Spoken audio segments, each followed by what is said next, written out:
Kama ulivyosema, mimi naitwa Michael Haule, ni daktari bingwa wa magonjwa ya wanawake na afya ya uzazi katika hospitali ya rufaa ya mkoa wa Manyara, lakini pia ni mratibu wa huduma za tiba katika hospitali yetu pale. Kama ulivyosema, tunatarajia kufanya kambi maalum ya matibabu na upasuaji ambayo itajumuisha idara tofauti kwa maana ya idara ya upasuaji kama general surgery, lakini pia magonjwa ya mifupa, magonjwa ya koo, masikio na pua, lakini pia magonjwa ya wanawake na tunasema ule upasuaji tiba wa kurekebisha makovu ya awali au kwa kitaalamu tunaita plastic surgery. Okay.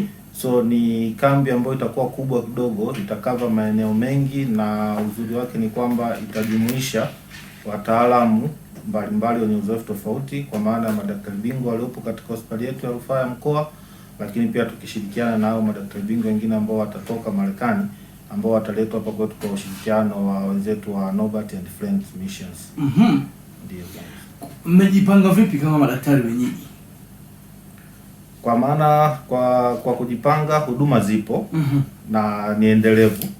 Kwa maana sasa tutachokuja kuongezeka hapa ni kwamba tunaongezewa nguvu na wenzetu toka nje, lakini ni huduma ambazo tumekuwa tukizitoa kila siku katika hospitali yetu katika hizo nyanda zote ambazo nimeshazitaja hapo awali, kwa maana ya mifupa, koo, masikio na pua, magonjwa ya wanawake na general surgery. Lakini sasa hizi tutapata wa mifupa, macho na wataongezeka wa plastic surgery. Kwa tumejipanga vizuri kwa maana vifaa tiba vipo, wataalamu wapo, watafanya kazi kwa muda wote ambao camp ambao utahitajika, dawa na nyanja zote za kimatibabu zitakuwa zimeshakamilika. Watu wanauliza maswali mengi sana. Je, huduma zitakuwa ni bure ama inakaaje pekee kitaalamu?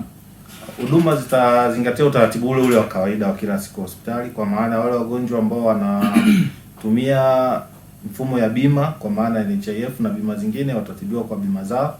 Kwa wale ambao wanalipia kwa mfumo wa kuchangia kwa maana huduma ya cash, itakuwa changamoto ya kiafya ambayo imeambatana kwenye haya magonjwa ambayo tumeyataja hapo awali, watapewa huduma kwa kuzingatia taratibu na watahudumiwa vizuri.